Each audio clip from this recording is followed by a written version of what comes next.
आप लोग का एनसीईआरटी जोन में एडुटेरिया का करंट अफेयर्स हम लोग डिस्कस कर रहे हैं। एडुटेरिया के करंट अफेयर्स में कहाँ से कहाँ तक जो पहला जो बुक आया था हाफ ईयरली वाला, जिसमें इंग्लिश वाले में दिया हुआ था जनवरी से लेके 31 जुलाई तक का, ठीक है, वो हम ऑलरेडी डिस्कस कर चुके हैं। तो अब हमें डिस्कस करना है अगस्त, सितंबर, अक्टूबर, क्योंकि अक्टूबर तक का ही मैगजीन आया है। तो देखो, जो अब हम पहला डिस्कस कर, इसमें टोटल 4 चैप्टर डिस्कस करेंगे। 4 चैप्टर कौन कौन चैप्टर है? अवार्ड्स, उसके बाद एमओयू, और उसके बाद कुछ इंटरनेशनल ऑर्गेनाइजेशन कॉन्फ्रेंस है और कुछ नेशनल कॉन्फ्रेंस है। ये चारों चैप्टर डिस्कस करेंगे, लेकिन सिर्फ वही चीज डिस्कस करेंगे जो जनवरी से जुलाई तक में नहीं हुआ था। तो अगर अवार्ड्स की बात करें तो एक वीडियो ऑलरेडी आ चुका है नोबेल प्राइज वाला, ठीक है ना, जो उसके बाद हुआ है, इस मंथ के बाद हुआ, ठीक है ना। अगर आपको कोई इशू होगा ना तो आप इस नंबर पे मैसेज करना, ठीक है। और कोई भी चीज़ व्हाट्सएप या टेलीग्राम कर सकते हो। इवन आप कोर्स के बारे में भी पूछ सकते हो। हमारा जो क्राउन जीके का कोर्स है, उसके बाद हमारा ऑब्जेक्टिव कोर्स है, ठीक है ना। ऑब्जेक्टिव लुसेंट ऑब्जेक्टिव है और राकेश यादव दोनों साथ में है, भले अलग अलग चैनल पे, लेकिन दोनों को साथ में ही है। एक क्राउन स्टैटिक है, क्राउन जीके मतलब लुसेंट जीके टाइप ही है। ये सब्जेक्टिव का है और ये ऑब्जेक्टिव, ठीक है। तो चलिए, पहला टॉपिक है awards. Environment and ecology awards के बारे में डिस्कस करते हैं। 3-4 अवार्ड है इसमें। सबसे पहला अवार्ड है right livelihood awards. Right livelihood award, ये ऑर्गेनाइजेशन को, इस अवार्ड को आप नोबेल प्राइज भी बोल सकते हो, नोबेल प्राइज भी बोल सकते हो। अब क्वेश्चन उठता है, ये अवार्ड है किसका इनिशिएटिव है? एक ऑर्गेनाइजेशन है दिल्ली का, एनवायरमेंटल ऑर्गेनाइजेशन, जिसका नाम है लाइफ। लाइफ। तो अब क्वेश्चन होता है क्या लाइफ फुल फॉर्म है? नहीं, लाइफ का फुल फॉर्म है legal initiative for environment and forest, या बोल सकते हैं फॉरेस्ट एंड एनवायरमेंट। तो पहला अवार्ड हमारा हो गया। नेक्स्ट अवार्ड है अर्थ शॉर्ट अवार्ड। अर्थ शॉर्ट अवार्ड्स, ये 2 प्रोजेक्ट को दिया गया। अर्थ शॉर्ट अवार्ड्स जो है ना, 2 प्रोजेक्ट को दिया गया है। इसमें 2 इंडियन प्रोजेक्ट को दिया गया है। सिर्फ इतना याद रखना है कि किस 2 इंडियन प्रोजेक्ट को दिया गया। एक प्रोजेक्ट का नाम है solar powered ironing cart project है। Solar powered ironing cart project, इसको तमिलनाडु के स्टूडेंट्स ने डिजाइन किया था। उसके बाद नेक्स्ट है एग्रीकल्चर वेस्ट रिसाइकलिंग कॉन्सेप्ट। ये एक एंटरप्रेन्योर है दिल्ली का, उनके द्वारा इनिशिएट किया गया था, ठीक है। ये इंटरनेशनल अवार्ड है। इसमें 2 इंडियन प्रोजेक्ट को मिला है। ये बहुत सारे प्रोजेक्ट, जो अच्छे अच्छे प्रोजेक्ट होते हैं ना, उसको देता है अवार्ड। इसका कौन सा ऑर्गेनाइजेशन देता है याद नहीं करना है, इसलिए बुक में दिया भी नहीं है, ठीक है। उसके अलावा 2021 international international young international young eco hero, मतलब जो एनवायरनमेंट एंड इकोलॉजी में जो छोटे छोटे बच्चे काम करते हैं, उसको अवार्ड देता है। ये इंटरनेशनल अवार्ड है। तो अब क्वेश्चन उठता है कि भारत के किसी को मिला है? हाँ, एक लड़का है अयान अयान संकता, ये इन्वायरमेंटल एक्टिविस्ट है महाराष्ट्र से। इसको अवार्ड इसलिए मिला है, देखो इस international young eco hero awards में की कई कैसे कैटेगरी है, हमें नहीं जानना है। उसमें से जो 8 से 14 साल वाली कैटेगरी है ना, उसमें एक भारत के एक बच्चे को मिला है।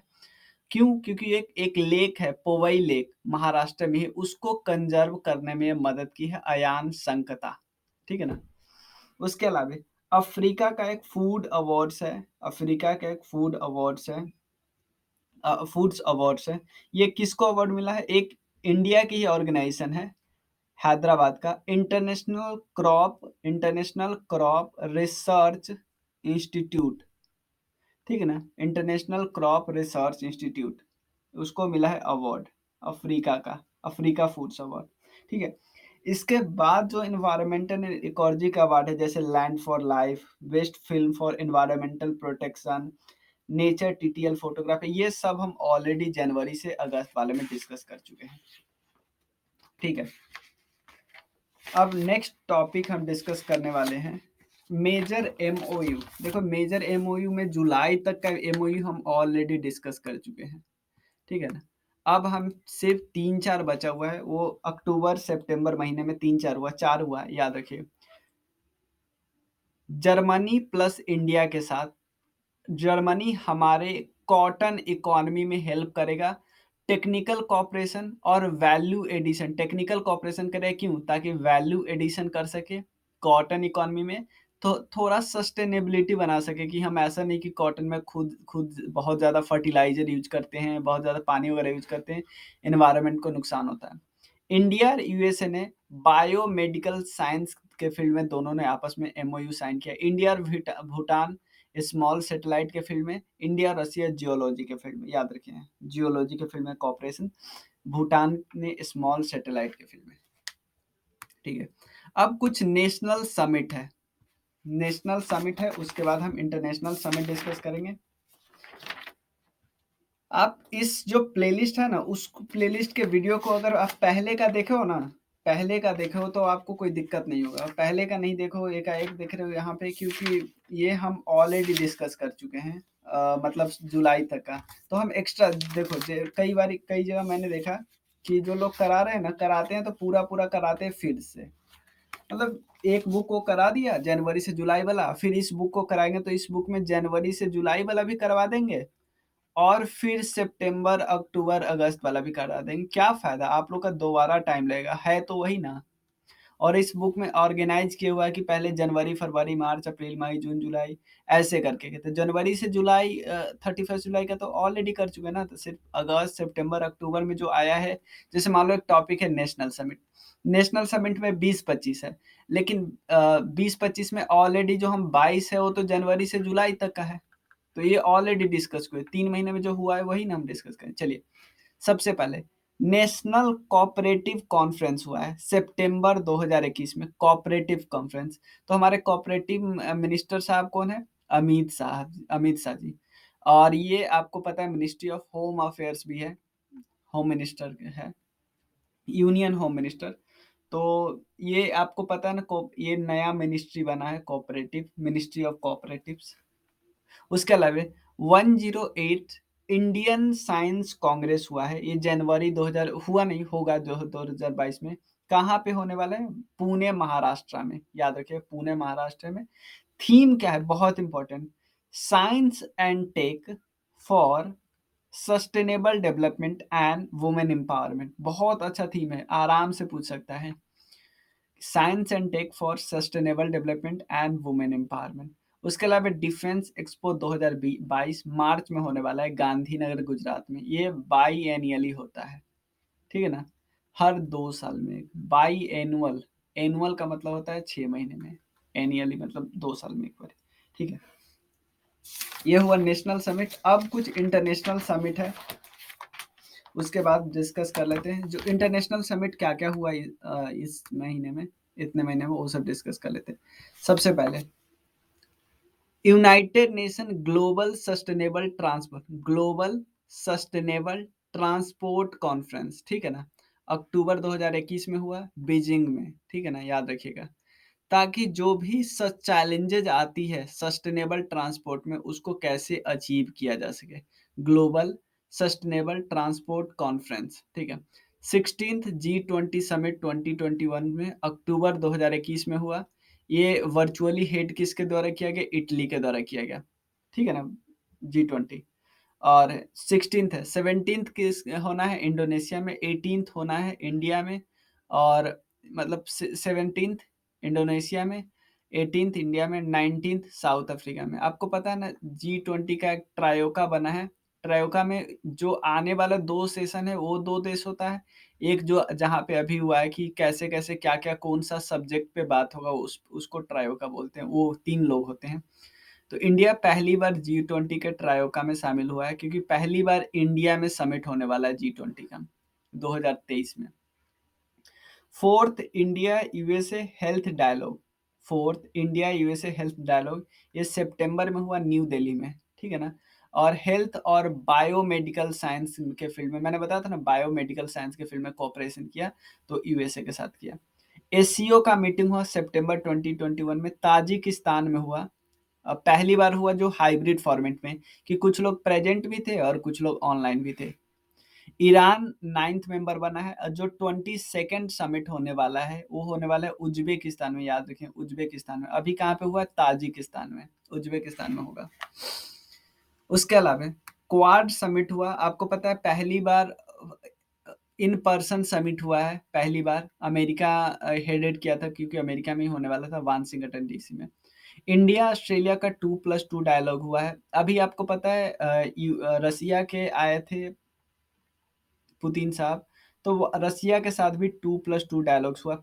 रसिया पहला नॉन क्वाड कंट्री है जिसके साथ हमने 2+2 डायलॉग किया है। ठीक है। डिफेंस एंड स्ट्रेटेजिक ऑपरेशन का नॉर्मल बात है। 13th ब्रिक्स समिट वर्चुअली हुआ है। ऑब्वियसली इंडिया इसको ऑर्गेनाइज कर रहा है।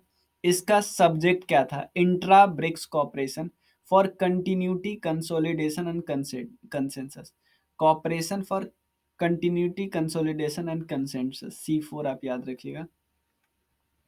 14 समिट जो अगला समिट होगा 2022 में चाइना में।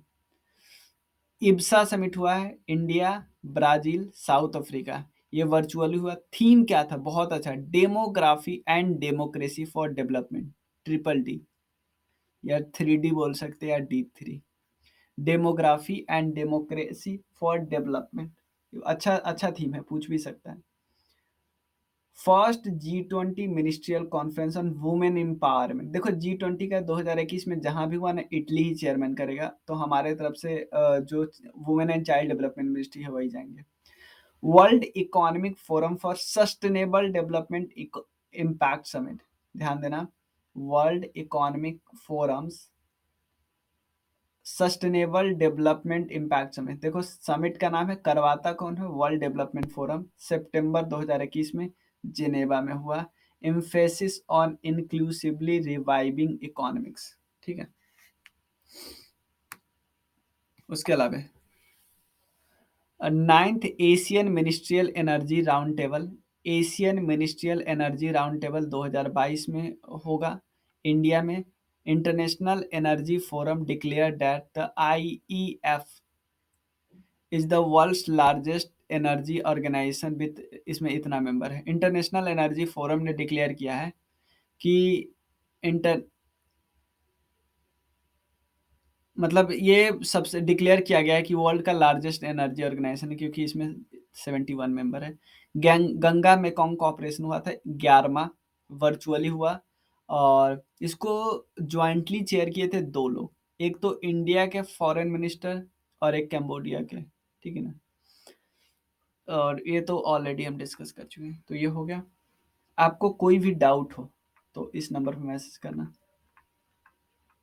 485। Thank you. अब देखो नेक्स्ट वीडियो में हमें इसमें कुछ ही बचा है। उसके बाद हम लोग कोशिश करेंगे कि 900 ये वाला और प्लस 800 वो वाला, ये 1700 क्वेश्चन का प्रैक्टिस करवाने का, और उसके साथ कुछ एक्स्ट्रा फैक्ट भी देने का। जो स्टैटिक, जैसे कोई करंट का क्वेश्चन है तो उसके साथ स्टैटिक का भी रिवाइज हम लोग कर सके साथ के साथ। चलिए, थैंक यू।